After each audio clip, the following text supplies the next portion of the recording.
Welcome to another episode from Optic Surgeon, the ophthalmology podcast. Today we're diving into chronic loss of vision. You've shared a range of materials, and our mission is really to distill the most crucial insights.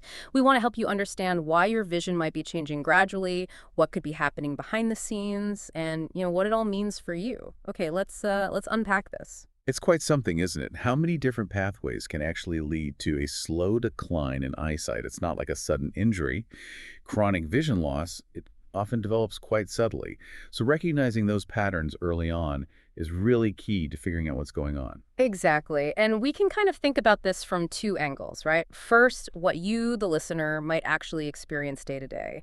And second, what an eye doctor might see during an exam. So let's start with those symptoms. One that comes up a lot is difficulty seeing well at night. We've probably all struggled a bit in dim light, but what are some persistent underlying reasons for real night blindness?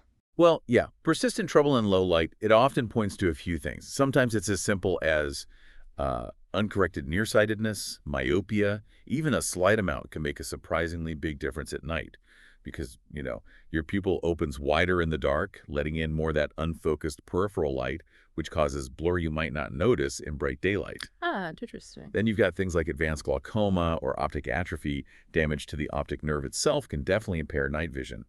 Also, some medications can cause miosis, constricting your pupils. Smaller pupils naturally mean less light gets in, making it harder to see when it's dim. Okay. And then there are specific conditions like retinitis pigmentosa or congenital stationary night blindness. These directly affect how the retina actually processes light. Less commonly, certain drugs might be involved too. So yeah, if navigating in the dark becomes a real consistent challenge, it's definitely worth looking into. That's a really helpful point about the pupil size and nearsightedness at night. Okay, another symptom some people notice is their farsightedness, their hyperopia getting worse. We all know vision changes with age, presbyopia and all that, but what could cause a more rapid shift towards needing stronger reading glasses maybe sooner than expected? A relatively quick increase in farsightedness that can sometimes signal something pressing on the back of the eye, maybe a growth in the orbit, for instance. It can also happen if the retina itself is being pushed forward slightly, perhaps by fluid. You might see that in conditions like, say, chronic central serous chorioretinopathy or inflammation from posterior scleritis. I see. Now, of course, normal age-related farsightedness, presbyopia, that's common, and things like fluctuations in blood sugar or even changes after laser eye surgery can affect your prescription too. But a sudden noticeable jump in farsightedness, that's usually a signal for a closer look. Right, so the speed of that change is important context. Now, what about a situation that can be really frustrating? Your vision seems to be getting worse subjectively, but you go for an eye exam and they say everything looks normal. Ah, yes. This is where things can get a bit, well, counterintuitive sometimes. Occasionally, you can have serious conditions affecting vision without immediately obvious changes inside the eye itself. Migraines are a classic example, often causing visual disturbances, auras, things like that. Hmm. Then there are issues affecting the brain, meningitis, concussion, even something serious like a subarachnoid hemorrhage. These can impact how your brain processes the visual information it receives.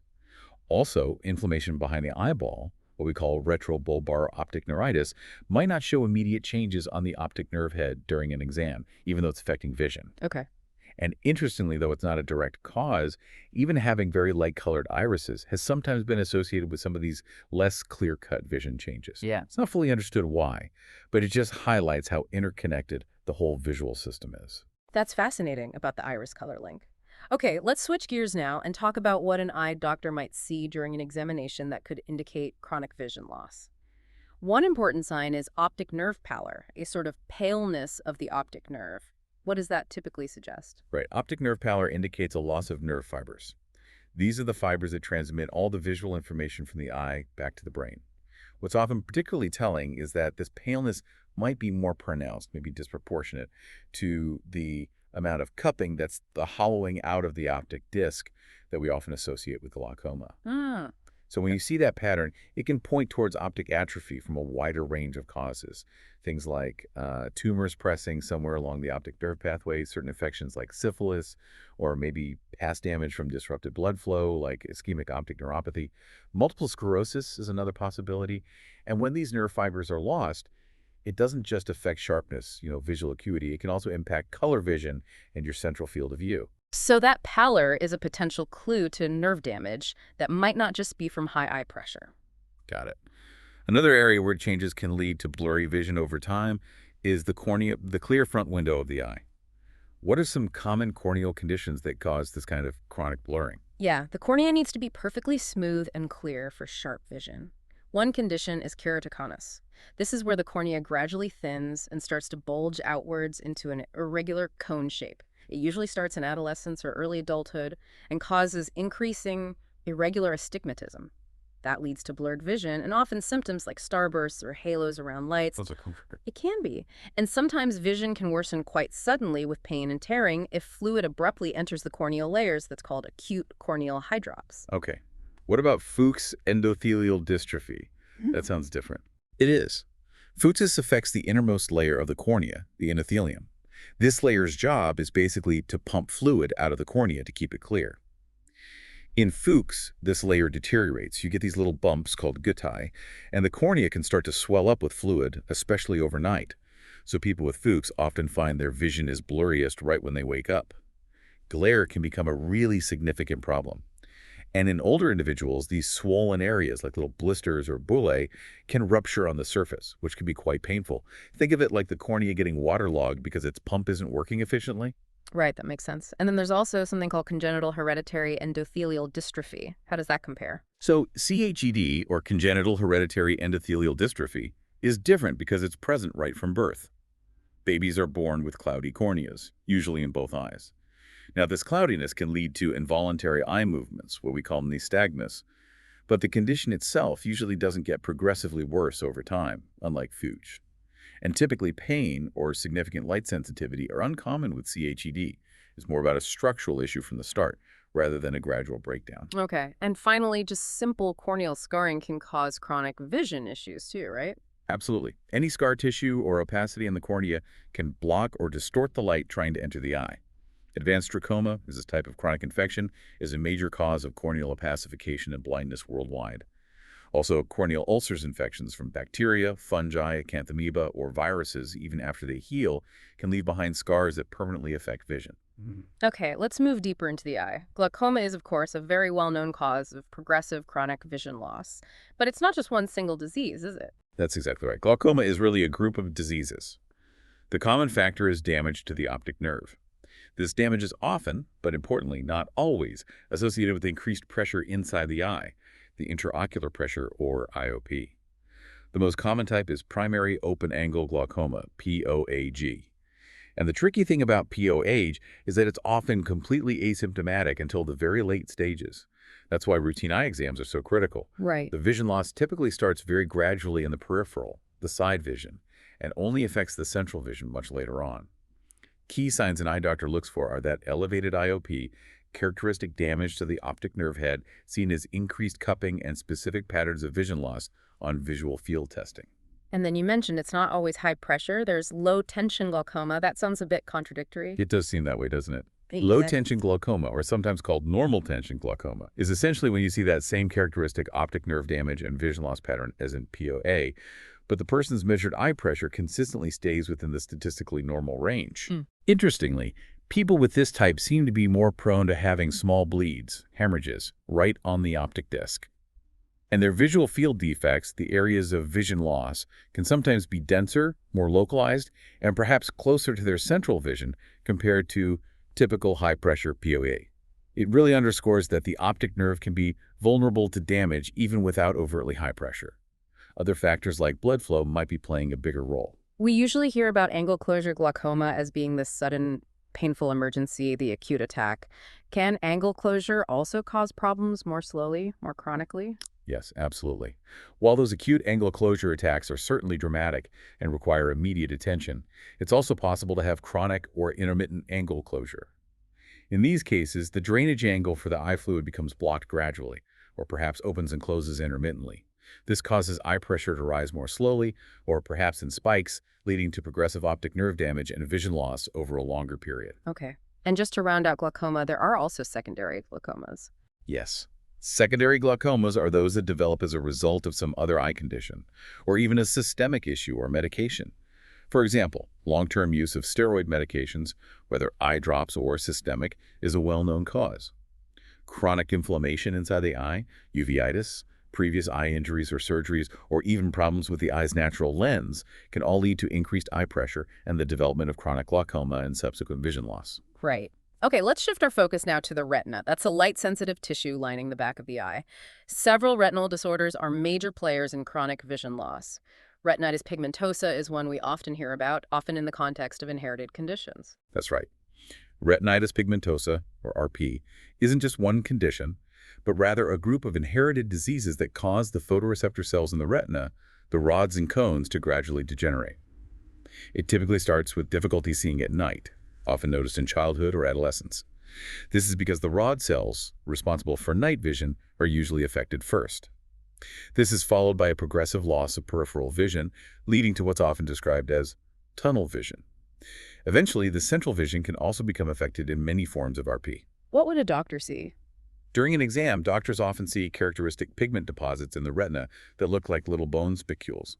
And a specialized test called an electroretinogram, or ERG, which measures the electrical response of the retina to light, shows very specific abnormalities that are diagnostic for RP. Okay. Macular degeneration is another huge one, particularly as people get older. We often hear about dry versus wet forms. Can you explain that? Certainly. Age-related macular degeneration, or AMD, affects the macula, which is the central part of the retina responsible for sharp, detailed vision. The non-exudative or dry form is much more common. This involves a slow, progressive breakdown of cells in the macula. It's characterized by the presence of yellowish deposits called drusen under the retina, and eventually areas of atrophy or thinning of the retinal tissue itself, called geographic atrophy. This leads to gradual blurring or distortion of central vision. And the wet form. The neovascular or wet form is less common, but generally causes more rapid and severe central vision loss. This occurs when abnormal new blood vessels start to grow from the layer beneath the retina, the choroid, up into the macula. These new vessels are very fragile and leaky. They can bleed or leak fluid, causing sudden swelling and damage to the macula, leading to a relatively quick drop in central vision or new distortion. Got it. And given how prevalent diabetes is, we definitely need to touch on diabetic retinopathy. How does that cause chronic vision loss? Diabetic retinopathy is a major complication of diabetes, affecting the tiny blood vessels in the retina. It can progress through different stages. In the earlier non-proliferative stage, in PDR, these small blood vessels can become damaged and start to leak fluid or blood into the surrounding retinal tissue. If this leakage occurs in the macula, it causes swelling, called diabetic macular edema, which is a very common cause of blurred vision in people with diabetes. You can also get small hemorrhages in the retina. And it can get worse. Yes, it can progress to the proliferative stage, PDR. This is where the retina, often due to lack of oxygen from damaged vessels, starts to grow abnormal new blood vessels on its surface or on the optic nerve. These new vessels, called neovascularization, are very problematic. They're fragile. They can bleed easily into the vitreous cavity inside the eye, causing sudden vision loss. They can also form scar tissue that can contract and pull on the retina, potentially leading to retinal detachment. Both PDR and macular edema can cause significant chronic vision loss if not managed. What about something like a central retinal vein occlusion, a CRVO? That sounds pretty abrupt. Can it have long-term effects too? Yes, a CRVO happens when the main vein that drains blood out of the retina gets blocked. It usually causes a fairly sudden, often painless, significant loss of vision in one eye. When a doctor looks inside, they see widespread retinal hemorrhages, bleeding scattered throughout the retina, often dilated, tortuous veins, and usually swelling in the macula. While the initial event is sudden, the consequences, like persistent macular edema or even the development of secondary glaucoma later on, can definitely lead to chronic vision problems. Okay. Central serous chorioretinopathy, CSCR. We mentioned it earlier with hyperopia. Does that tend to become a chronic issue for some people? While many cases of acute CSCR, where fluid leaks under the macula, resolve on their own within a few months, it can become chronic or recurrent in some individuals. In these chronic cases, the persistent or recurring fluid under the retina can lead to ongoing symptoms like blurred vision, distorted vision, where straight lines look wavy, that's called metamorphopsia, and sometimes colors appearing faded or washed out. There can also be subtle long-term damage to the photoreceptor cells. Right. Then there are conditions maybe less commonly heard of, like cone dystrophies and Stargardt disease. What's the key takeaway for those? These are typically inherited conditions. Cone dystrophies primarily affect the cone photoreceptor cells. Since cones are concentrated in the macula and are responsible for sharp central vision, color vision, and vision in bright light, these dystrophies lead to progressive decline in central vision, problems identifying colors, and often significant sensitivity to light, photophobia. In some later stages, you might see a characteristic bullseye pattern in the macula. And Stargardt. Stargardt disease is actually the most common form of inherited juvenile macular degeneration. It also causes progressive central vision loss, usually starting in childhood or adolescence. A characteristic finding during an exam is often these yellowish-white flecks scattered in the posterior part of the eye, particularly around the macula. And again, specialized testing, like the ERG, shows specific changes. Okay.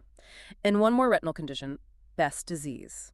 It has a memorable name. Yes, Best disease, also known as vitelliform macular dystrophy, is another inherited macular dystrophy. Mm. It's typically bilateral, affecting both eyes, and is classically characterized by a round, yellowish lesion in the center of the macula that looks remarkably like an egg yolk, hence the term vitelliform. Wow. While this lesion might be present early in life, significant vision loss often doesn't occur until later, maybe middle age or beyond, as the egg yolk starts to break up or atrophy develops. A specific electrical test called an electrokilogram, or EOG, is typically quite abnormal in Best disease, which helps confirm the diagnosis. All right. Finally, let's loop back to the optic nerve itself. We talked about pallor as a sign, but what other specific optic nerve disorders can lead to chronic vision loss, perhaps beyond glaucoma? Well, one possibility is chronic optic neuritis. While optic neuritis is often thought of as a single acute event, sometimes the inflammation of the optic nerve can persist or recur, leading to ongoing vision loss and eventual optic atrophy, that pallor we discussed. Okay. Then there's ischemic optic neuropathy, AION. This is caused by a sudden disruption of blood flow to the optic nerve head. It causes sudden, usually painless vision loss. This can be non-arteritic, often related to vascular risk factors like diabetes or hypertension, or it can be arteritic, which is a true emergency related to giant cell arteritis, needing urgent treatment to prevent vision loss in the other eye. Even after the event, the vision loss is often permanent. Right, that's serious. Also, simple compression of the optic nerve can cause chronic vision loss. If there's a tumor, for example, or another type of mass growing slowly and pressing on the optic nerve anywhere along its path from the eye to the brain, it can cause a gradual, progressive decline in vision, often with specific patterns of visual field loss. And we should probably reiterate glaucoma here, too. Absolutely. Glaucomatous optic neuropathy, the damage to the optic nerve specifically caused by glaucoma, whether high pressure or normal pressure, remains one of the most significant and common causes of progressive, chronic, and potentially irreversible vision loss worldwide.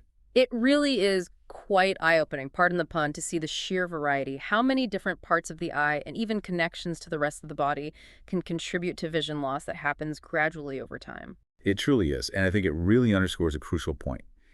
Any persistent changes in your vision, even if they seem subtle or slow, really do warrant a proper, thorough evaluation by an eye care professional.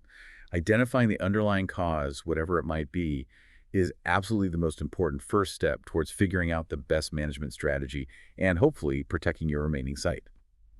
Well, we hope this deep dive has given you a clearer picture, a better framework for understanding the many factors that can be involved in chronic vision loss. Remember, this is obviously a very complex area, and diving even deeper into specific conditions is always something worth doing if you're affected or interested. Perhaps a final thought for you to consider.